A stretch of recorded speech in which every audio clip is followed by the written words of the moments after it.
Wales is in the calm before the storm. This week, the Delta variant continues to be the dominant variant in Wales. Numbers are stable, hospital numbers slowly coming down. But we know that the Omicron wave is brewing, and that when it arrives in Wales, it will rise very swiftly and very steeply. And so we're having to prepare for that as well. So talk us through, Mr. Drakeford, if you would, these tighter measures. Well, before Christmas, we will be issuing new strong guidance to people in Wales as to how they can keep themselves and others safe in the run up to Christmas. Very simple things like, if you are going out to a gathering of any sort, make sure you've taken a lateral flow test. Flow before you go, as we tell people in Wales. Think about who you're meeting. Are you going to be meeting somebody who is vulnerable because of their own health? And make that part of your plan. Could you meet outdoors instead of indoors?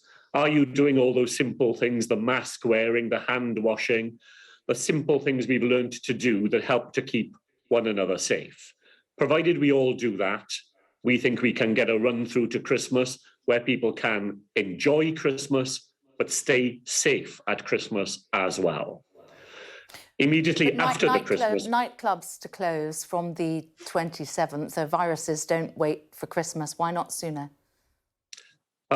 Because, as I say, in the days ahead, up to Christmas, the Delta variant will be the dominant one here in Wales, and the safeguards we have in place, the COVID pass you have to use to go to a nightclub, for example, we think that that will be sufficient to keep Wales safe. But because we know that the Omicron variant is here already and is guaranteed to grow, we need to take action after the Christmas break. So nightclubs will not reopen. When shops reopen, then the rules will be stricter. Controls on the number of people entering shops, one-way systems, organised queuing at checkouts and so on. When offices reopen, the 2-metre rule will be back as part of the reasonable measures that have to be taken in Wales. All of those things designed to shore up our defences against the wave that we know is coming our way. One of the problems that Wales had in previous lockdowns is that you would impose restrictions and people would just go across the border. So what's to stop people doing their nightclubbing, their post-Christmas nightclubbing over in England? Well, you're right that the border is very porous and people who live across the border can make those choices. It's a very small fraction of the large population that is in that position and makes those decisions. We're seeing already, not just in Wales, but across the United Kingdom, people making decisions in their own lives to keep themselves safe. And that's what we will be appealing to people in Wales to do. There is a big wave coming our way, and unless we do the sensible things, lives that otherwise could be saved will be lost. Our health service will face an enormous challenge. We can all do things to help, and that's what people in Wales, I know, will want to do. I know you're urging people in Wales to have a smaller Christmas, to restrict the number of people that they're mixing with. At the national level, do you think that that message is coming across clearly from Prime Minister Boris Johnson about what he expects the people to do? Well, the UK government is now embarked on a major advertising campaign, and their advertising campaign is in line with our message to people in Wales that a smaller Christmas is a safer Christmas this year.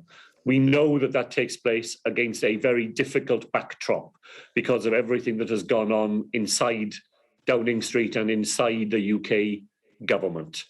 Despite all that, I hope that people across the United Kingdom will hear that message. We are all of us facing a very difficult January. We can all help to deal with that. And I hope that the messages that all governments across the United Kingdom are giving will be listened to and will be acted upon. What do you make of the Chief Medical Officer coming under fire, according to reports in papers, by many Tory MPs for freelancing and for frightening people, for just suggesting that they should prioritise their social interactions? Is that responsible? It's not responsible at all. I think it is disgraceful that the Chief Medical Officer of England should come under attack in that way. The Chief Medical Officer is giving the best advice he can from his depth of clinical knowledge and understanding. It is very good advice indeed, and I think it is disgraceful that he should be attacked and his message undermined by people who have nothing like the grasp that he has of the Omicron variant and its likely effect in the United Kingdom. I think those people should think very carefully about a period of silence on their part First being Minister welcome. of Wales, Mark Drakeford, really good to talk to you.